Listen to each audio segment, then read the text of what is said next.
Всем привет! С вами Кухня со вкусом. Мы продолжаем наш парад простых и вкусных праздничных салатов и предлагаем рецепт яркого и невероятно вкусного салата с копченой колбасой, кукурузой, свежей морковью и сыром. Готовится он буквально за 5 минут. Не верите? Попробуйте, и вы легко в этом убедитесь сами. Перечень ингредиентов вы видите на экране. Также он есть и в описании под видео. Готовится этот яркий и вкусный праздничный салат очень просто и быстро. Приступим!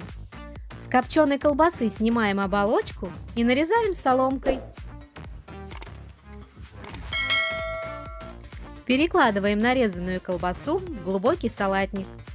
Свежую морковь очищаем, хорошенько промываем и натираем на крупной терке. Перекладываем натертую морковь в салатник. Примерно 100 грамм сыра также натираем на крупной терке. И отправляем вслед за морковью. Небольшой пучок укропа измельчаем ножом. И высыпаем к остальным ингредиентам. Сюда же добавляем консервированную кукурузу, предварительно слив из банки всю жидкость, и выдавленные через пресс 1-2 зубчика чеснока.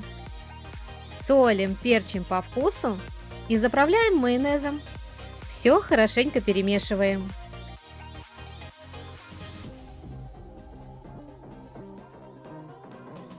Наш салатик готов.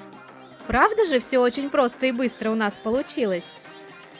Раскладываем салат по порционным вазочкам или подаем на стол в большом салатнике.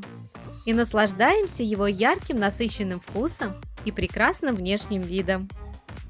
Вот так просто и очень быстро, использовав всего несколько простых и вполне доступных ингредиентов, на столе появляется прекрасное яркое блюдо, которое станет вкусным украшением любого праздничного стола. Приятного аппетита! Ждем ваши комментарии. Ставьте пальчики вверх, подписывайтесь на наш канал и нажимайте на колокольчик, чтобы получать уведомления о наших новых кулинарных рецептах. До новых встреч, друзья!